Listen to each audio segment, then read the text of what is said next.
சுவர் இருக்கு.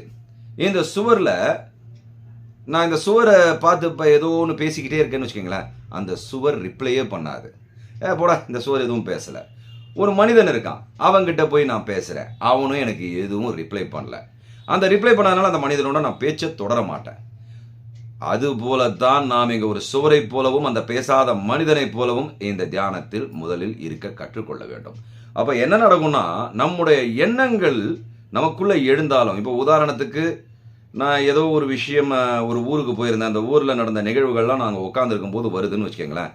இதோ அந்த சமயத்தில் ஒருத்தன் என்னை திட்டான், அந்த ஞாபகமும் வருது. இப்போ நம்ம அந்த தியானத்தில் உட்காரும் போது அந்த ஞாபகம் வந்துருச்சுன்னா நாம் அதை கவனிக்க மட்டுமே செய்யணுமே தவிர அதுக்கு பதில் சொல்லக்கூடாது. ஆமாம், அவன் சொன்னது தப்பு இல்லை, ஐயோ இந்த எண்ணம் எனக்கு வரக்கூடாது, இது ஒரே போராட்டமாக இருக்குது, ஏன் இந்த எண்ணம் வருது, இதெல்லாம் எதுவுமே சொல்லக்கூடாது. அதை அப்படியே கவனிக்க ஆரம்பிக்கணும். இது தாங்க முதல் படி.